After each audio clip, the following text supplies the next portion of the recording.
बहुत समय पहले एक जंगल में तरह तरह के पक्षी रहा करते थे, पर उन सब में केवल पिंकी चिड़िया का ही एक बड़ा सा घर था और बाकी पक्षी का कोई घर नहीं था। एक दिन पिंकी चिड़िया मनी मन खुश होकर बोलती है, इतना सुंदर घोंसला है मेरा, किसी इंद्र भवन से कम नहीं, और इतना बड़ा घोंसला तो इस जंगल में और किसी का है भी नहीं।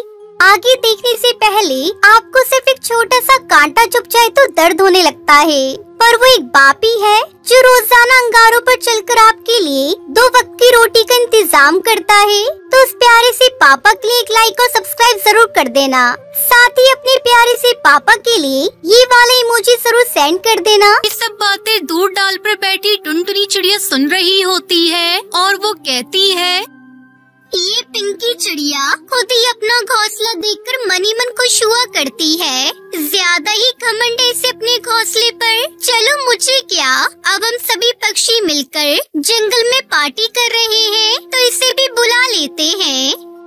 तभी टुनटुनी चिड़िया पिंकी चिड़िया के पास जाती है और उससे कहती है, टुनटुनी कैसी हो तुम?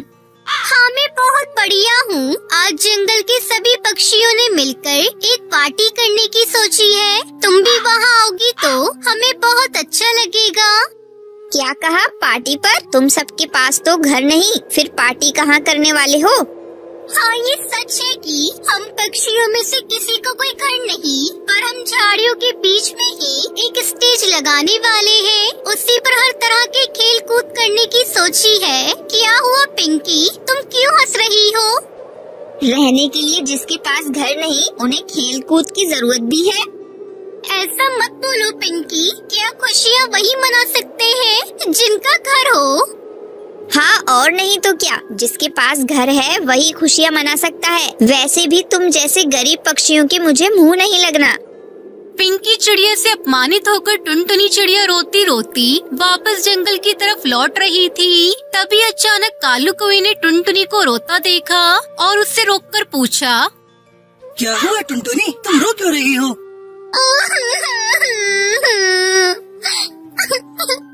पार्टी के लिए न्योता देने में सभी पक्षियों के पास गई और मैं पिंकी चिड़िया के पास भी गई थी, पर पिंकी चिड़िया ने ये कहकर भगा दिया कि तुम बहुत गरीब हो, तुम्हारे पास रहने के लिए घर भी नहीं। उसने मुझे बहुत अपमानित किया। तुम अच्छे से जानती हो ना कि पिंकी चिड़िया को अपनी अमीरी का कितना घमंड है। तुम्हें ऐसे पक्षी के कहने का बुरा नहीं मानना चाहिए। ठीक है कालू भैया। अच्छा चलो हम दोनों स्टेज की तैयारी करते हैं। कालू कौवे ने समझाकर टुनटुनी चिड़िया का दिल बहलाया। फिर सभी पक्षियों ने मिलकर स्टेज बनाकर तैयारियां कर ली। तब बंटी कबूतर बोला, देखो हम सबका बनाया स्टेज कितना सुंदर लग रहा है। हाँ बिल्कुल सही कहा। चलो अब हम खेल प्रतियोगिताओं की शुरुआत करते हैं। यूँ वो सभी इकट्ठे होकर खेल की शुरुआत करने ही वाले थे कि अचानक मौसम बदला और बरसात होनी शुरू हो गई। अरे ये क्या, अचानक से बरसात कैसे शुरू हो गई? अब पार्टी तो नहीं हो पाएगी। कितनी मेहनत से हमने स्टेज सजाया था।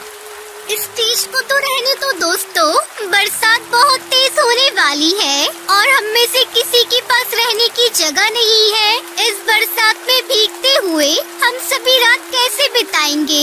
अब हम तीनों कैसे रह पाएंगे? यूँ वो तीनों बरसात में भीगते हुए थर थर कांपते हुए वैसे ही खड़े रहे। अब हम सबको मिलकर कोई रास्ता निकालना होगा। आज की रात बिताने के लिए कोई जगह ढूंढनी होगी। हाँ मुझे एक रास्ता दिखाई दे रहा है।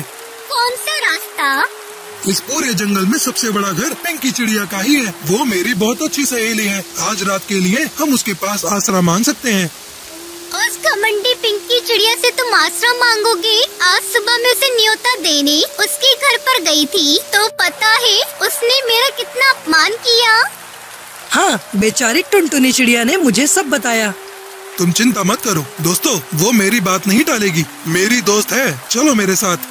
बंटी कबूतर के कहने पर कालू कौवा टुनटुनी चिड़िया पिंकी चिड़िया से मदद मांगने गए। पिंकी दरवाजा खोलो। कौन है दरवाजे पर? मैं हूँ बंटी और मेरे 2 दोस्त। पिंकी चिड़िया ने दरवाजा खोला। तुम सभी इकट्ठे यहाँ पर क्यों आए हो? क्या हुआ आज? तुम सबकी पार्टी थी ना? तुम्हारे लटके चेहरे देखकर लगता है जैसे पार्टी रुक गई है। हाँ दोस्त, बरसात की वजह से हमारी पार्टी थम गई। मैं तो पहले ही जानती थी कि ऐसा कुछ होगा। वैसे भी तुम जैसे गरीबों को पार्टी की क्या जरूरत। वो सब छोड़ो पिंकी, इस बरसात में हम सब बाहर नहीं ठहर पा रहे हैं। तो मुझसे क्या चाहते हो? क्या आज रात के लिए हम सबको अपने घर पर आसरा दोगी? सुबह होते ही हम चले जाएंगे। क्या कहा? मैं और तुम्हें आसरा दूं? मैं तुम्हें ऐसी वैसी चिड़िया दिखाई देती हूँ जो तुम सबको रहने के लिए घर दे? मेरा कोई साधारण सा घर नहीं है। ऐसा मत कहो पिंकी, आज रात तुम्हारे सहारे पर ही हम सब यहाँ आए हैं। मैं तुम्हें तो यहाँ रुकने दे सकती हूँ, लेकिन बाकी इन दोनों को नहीं। ठीक है फिर, जब तुम मेरे कहने पर इन्हें अपने घर एक रात रुकने नहीं दे सकती तो मैं भी नहीं रुक सकता। चलो दोस्त, हम कहीं पेड़ के खोल में आज की रात काट लेंगे। बंटी कबूतर ये कहकर अपने दोस्तों के साथ वहाँ से वापस लौटता है। उन तीनों पक्षियों ने बरसात में भीगकर आंसू बहाकर ही रात काटी। हम सबने बहुत बड़ी गलती कर दी है। पिछले कई दिनों से हम पार्टी, खेल कूद इन सब के लिए इतना समय निकाला, इतनी मेहनत की, पर हमने अपने लिए एक पक्का घर बनाने की नहीं सोची। अगर हमारा भी कोई घर होता तो हमें इतनी दिक्कत ना होती। मुझे लगता है अपने लिए हमें खुद का एक घर बना लेना चाहिए, फिर चाहे जैसी भी मुसीबत आए हम उसका सामना कर पाएंगे। हम सब मिलकर अपने लिए एक लकड़ी का घर बनाते हैं। पर टुनटुनी, हम लकड़ी का कैसे बनाएंगे घर? बनाने के लिए लकड़ी भी चाहिए और घर भी हमें बनाना नहीं आता है। तुम दोनों बस लकड़ियाँ लेकर आओ, मैं उनसे एक सुंदर सा घर बनाऊंगी। मैंने अपनी माँ से लकड़ी के खिलौने बनाना सीखे थे, तो मैं लकड़ी का घर भी बना लूंगी। फिर बंटी कबूतर और कालू दोनों जंगल से लकड़ी इकट्ठा करते हैं और टुनटुनी चिड़िया लकड़ी के 3 घर बना देती है।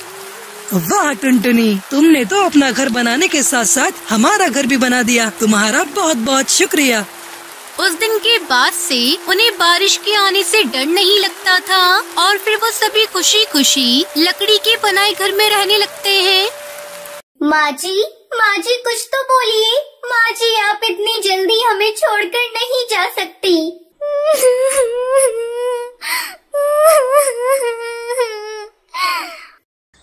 बहुत समय पहले अफ्रीका के जंगल में टूनी चिड़िया अपनी 2 बहुओं के साथ रहती थी। कुछ दिनों से उसकी तबीयत खराब चल रही थी। वो अपने दोनों बेटे और बहुओं को अपने पास बुलाती है।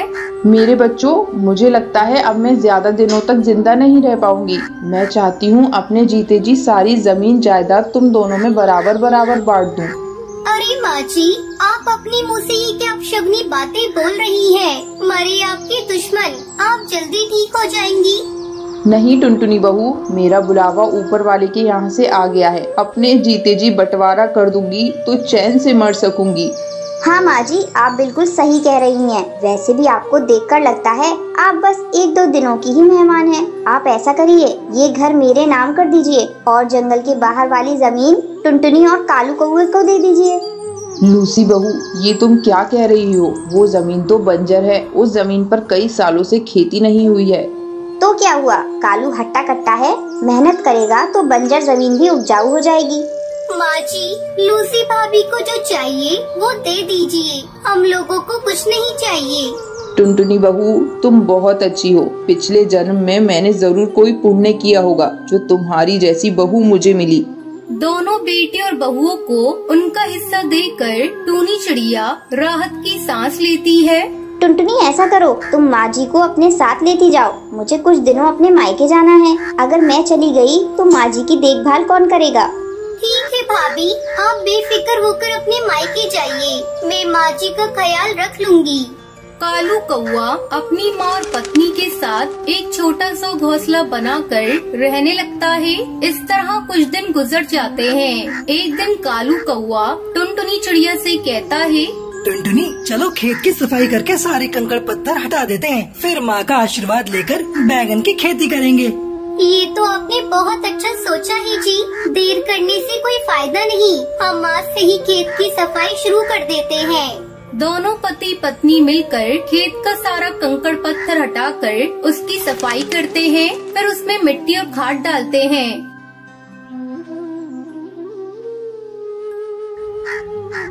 सुनिए जी, शाम हो गई है। आप बचा हुआ काम कल करिएगा। कालू टुनटुनी चिड़िया के साथ घर आता है। माँ जी कुछ तो बोलिए। माँ जी, आप इतनी जल्दी हमें छोड़कर नहीं जा सकती।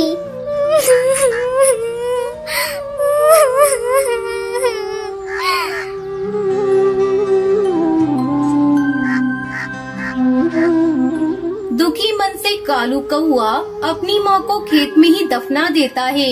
माँ, अपना आशीर्वाद सदा हम पर बनाए रखना। अगले दिन कालू अपने खेत में बैंगन के छोटे छोटे पौधे लगा देता है और दिन रात उसकी अच्छी तरह से देखभाल करने लगता है। देखते ही देखते उसके खेत में सुंदर सुंदर बैंगन की फसल लहराने लगती है। देख रही हो जी, अपने खेत में बैंगन कितने सुंदर लग रहे हैं। फसल इतनी अच्छी आई है कि विश्वास ही नहीं हो रहा है कि ये खेत बंजर था। आपने बहुत मेहनत की है। आज माँ जी जिंदा होती तो इस फसल को देखकर बहुत खुश होती।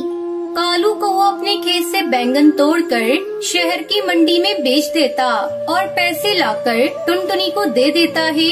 टुनटुनी चिड़िया, इन पैसों को ले जाकर एक बक्से में रख दो। मैंने एक जमीन के बारे में बात की है, जल्द ही मैं उस जमीन को खरीद लूँगा।